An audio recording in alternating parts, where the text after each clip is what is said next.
तो मैं राम को भगवान नहीं मान, मैं उस शख्स को भगवान नहीं मान सकता जो एक महिला का चरित्र परीक्षण लेता हो, चाहे उसके पीछे कारण कुछ भी रहे। क्योंकि जो हिंदू के ब्राह्मणवादी मानसिकता के लोग हैं, जो पुरुषोत्तम दिखाना चाहते थे अपने आप को, हाँ राम बनना चाहते थे, तो ऐसी सीता को कैसे वो रख लेते जो 14 साल रावण के साथ रही। नमस्कार साथियों, मैं काव्य बोध और आप देखना शुरू कर चुके हैं हमारा सोशल मीडिया। आज हम राम मंदिर के ऊपर बात करने जा रहे हैं, जिसके लिए आज हमने अपने स्टूडियो में एक बहुजन एक्टिविस्ट जिनका नाम है गौतम रत्ना जी, उनको बुलाया है। और साथ ही मैं आपको बता दूं, एक एक्टिविस्ट है जो है जनरल कैटेगरी के मनीष कुमार। आप दोनों का हमारे स्टूडियो में बहुत बहुत स्वागत है, गौतम जी और मनीष जी, जो जल्द ही हमारे जो नरेंद्र मोदी हैं, देश के प्रधानमंत्री जी, वो अयोध्या के राम मंदिर का जल्द ही उद्घाटन करने वाले। तो उसके बारे में आपका क्या कहना है? पहले तो आपका बहुत बहुत धन्यवाद काव्या जी, आपने स्टूडियो में इनवाइट किया और ऐसे मुद्दे पर जो देश का एक बहुत बड़ा मुद्दा रहा है बहुत सालों से लगातार। देखिए, जहां तक मैं समझता हूं, हमारा जो संविधान कहता है सभी धर्म को बराबर का दर्जा दिया गया है, वहां पर सभी जातियों के लिए भी इक्वलिटी है, सब पूरा समानता है, धर्म के लिए भी और उसके लिए। राम मंदिर बन रहा है, हमको इससे दिक्कत नहीं है, लेकिन मैं जहां तक समझता हूं एक प्रधानमंत्री का उसके अंदर उसको उद्घाटन करने जाना या उसमें इन्वॉल्वमेंट होना, या मुझे तो ऐसा लगता है कि कहीं ना कहीं सरकार की जो मानसिकता है इसको 2024 के अंदर आने वाले इलेक्शन के अंदर वोट में तब्दील करने की है। क्योंकि यहाँ पर हमारे देश के अंदर 80% लगभग 75-80% के आसपास हिंदू आबादी है, और वो हिंदू आबादी को राम मंदिर के नाम पर आज से नहीं, भाजपा और आरएसएस वाले लोग उसको कैश करते रहे। जहां तक मेरे से इंडिविजुअल पूछे अगर आप राम के बारे में, तो मैं राम को भगवान नहीं मान, मैं उस शख्स को भगवान नहीं मान सकता जो एक महिला का चरित्र परीक्षण लेता हो, चाहे उसके पीछे कारण कुछ भी रहे। क्योंकि जो हिंदू के ब्राह्मणवादी मानसिकता के लोग हैं, जो ब्राह्मण लोग हैं, वो उसके पीछे कुछ ना कुछ लॉजिक बताते हैं कि भाई इस कारण से लिया कि वो अपने आप को वो बहुत ये करना चाहते थे। अलग अलग परसेप्शन है कि वो पुरुषोत्तम दिखाना चाहते थे अपने आप को, हाँ राम बनना चाहते थे, तो ऐसी सीता को कैसे वो रख लेते जो 14 साल रावण के साथ रही। तो मैं ऐसे शख्सियत को, किसी को मैं तो भगवान नहीं मानता, लेकिन मैं ये नहीं कह रहा कि राम मंदिर नहीं ना बने या नहीं बनना चाहिए, या उसके समर्थकों को मैं रोकना नहीं चाह रहा, या वो जाएं, क्योंकि हर धर्म को आजादी है। कल को बौद्ध विहार बनेगा, उसका भी उद्घाटन हो सकता है, कल को मस्जिद बनेगी, उसका भी उद्घाटन हो सकता है। लेकिन क्या उन ऐसे जो दूसरे धर्मों के जो आस्था के केंद्र बनते हैं, वहां पर मोदी जी कभी जाते हैं? उनका पीछे गुजरात का आप देख सकते हैं कि एक मुस्लिम समाज के किसी ने को टोपी पहनाई तो टोपी पहनने से इनकार कर दिया था मोदी ने। तो मुझे समझ नहीं आता है कि जो मोदी है वो इस पूरे देश के एक जो हमारे 135-40 करोड़ जो लोग हैं उनका प्रधानमंत्री है, या खाली एक हिंदू समाज का प्रधानमंत्री है। ये बहुत ही अफसोसजनक चीज है ये। दूसरी बात, उस राम को मैं कैसे भगवान मानूं जिसने मेरे समाज के सम्मुख ऋषि का वध किया हो? तो मैं समझता हूं कि ये सिर्फ एक वोटिंग स्टैंड के लिए पूरा सरकार का पैसा बहाया जा रहा है। क्योंकि जब प्रधानमंत्री कहीं देश में भ्रमण करने जाता है तो वहां करोड़ों रुपए खर्च होते हैं, पूरी मंत्रालय मिनिस्ट्री खर्च हो जाती है, पूरा प्रशासन अमला जमला सब लगता है वहां पर। तो ये मैं समझता हूं कि ये देश के लिए देश के फ्यूचर के लिए बहुत हानिकारक है। तो मनीष जी, मेरा आपसे यही सवाल है कि जो आज देश के प्रधानमंत्री जी हैं, जल्द ही राम मंदिर का उद्घाटन करने वाले हैं, उसके बारे में आपकी क्या राय है? देखिए, मैं जो हमारे गौतम जी हैं इनकी बात से बिल्कुल भी सहमत नहीं हूँ। और दूसरी बात मैं बता दूं, कहीं ना कहीं ये नास्तिक है, कहीं ना कहीं ये नास्तिक है, इसलिए ही ये धर्म को और राम के चरित्र पर सवाल उठा रहे हैं। राम मर्यादा पुरुषोत्तम थे और है। मनीष जी, अगर मैं नास्तिक हूं तो जो सवाल मैं आपसे उठा रहा हूं, क्योंकि आपकी आस्था राम में हो सकती है या है, क्योंकि ऑब्वियसली होगी, चलिए पहले, लेकिन मैं उसको मना नहीं कर रहा। मैं आपसे सवाल कर रहा हूं कि जिस महिला से आप और हम या राम क्या बिना महिला के पैदा हुए?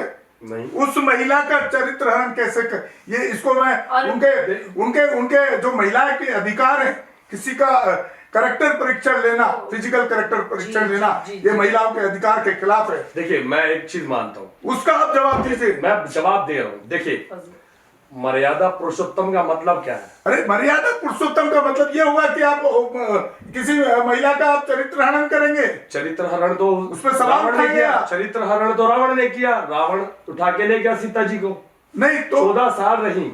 अगर आप एक बात बताइए, कोई महिला, मान लीजिए किसी शादीशुदा व्यक्ति की महिला उससे 14 साल दूर रहे और किसी और पुरुष के कब्जे में रहे, नहीं तो क्या सवाल नहीं उठा? लेकिन क्या सवाल राम तो पहले से भगवान थे, फिर उसके रावण में इतनी ताकत कहां से आ गई? क्यों नहीं रोक पाए? सर मैं कैसे लगे?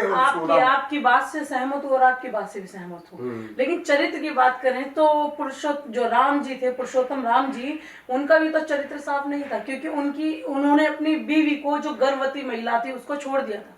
देखिए जो समाज है, देखिए 14 साल सीता जी जो है रावण के कब्जे में रही, तो 14 साल बाद सीता जी को उन्होंने छुड़ाया, रावण का वध किया, वापस अयोध्या लौटे। वो अयोध्या लौटने तक सीता जी के साथ ही थे। लेकिन जब समाज उन्हें एक्सेप्ट नहीं कर रहा, जो देश के अंदर कहीं भी अगर आप देखेंगे कि किसी भी स्त्री के चरित्र पर समाजीय निशान उठ जाते हैं। देखिए इस तरह के आप मुझे आप समझाने की कोशिश कर रहे हैं। मैं आपसे पूछता हूँ, अगर आपकी बीवी कल आपकी बीवी को अगर आपके समाज अगर एक्सेप्ट नहीं करेगा तो आप उससे कहेंगे कि आप मेडिकल टेस्ट कराएंगे, आपके साथ सेक्सुअल रिलेशन हुए। सोचिए अगर मैं बात करता हूँ आप ही की पत्नी की, धर्म पत्नी को कोई शख्स उठा कर ले जाए, और सोचिए कि वो तो 14 साल के लिए रावण के पास थी, और अगर आपकी पत्नी को कोई 2 दिन के लिए अपने पास रखे तो शायद आप भी उसके चरित्र पर सवालिया निशान उठाने पर मजबूर। सर इसीलिए मैं बहुजन एक्टिविस्ट बना हूं, क्योंकि मेरे बाबा साहब अम्बेडकर ने वो संविधान दिया है कि आप मेरी बीवी को उठा कर ले नहीं जा सकता। ले जाएगा तो इतने सारे एक्ट हैं, देखिए उसको जेल के अंदर पूरा जीवन सरना पड़ेगा। मैं आपको बता दूं तो फिर मुझे बताइए, फिर राम से बड़े डॉक्टर अम्बेडकर क्यों नहीं है? इस देश के अंदर राम से बड़े डॉक्टर आपके लोग क्यों नहीं उनको एक्सेप्ट करते हैं? पहली बात तो ये, जिस युग की आप बात कर रहे हैं तब बाबा साहब अम्बेडकर नहीं थे। धर्म एक अलग चीज है, और ये आज संवैधानिक आपको संविधान मिल गया, थोड़े फंडामेंटल राइट्स मिल गए, लेकिन जो धर्म के हिसाब से है वो धर्म के हिसाब से ही चलना पड़ेगा। नहीं, धर्म में आप शोषण करेंगे, आस्था को मिटा देंगे आप। नहीं, संविधान के चक्कर में उस धर्म को कैसे अच्छा माना जाए जिसमें शोषण होता रहा? शोषण कैसे हुआ? सती प्रथा भी थी आपके इसी धर्म के अंदर एक टाइम में। सती प्रथा, वो सती प्रथा कोई मर्जी से नहीं, कोई और मर्जी थी।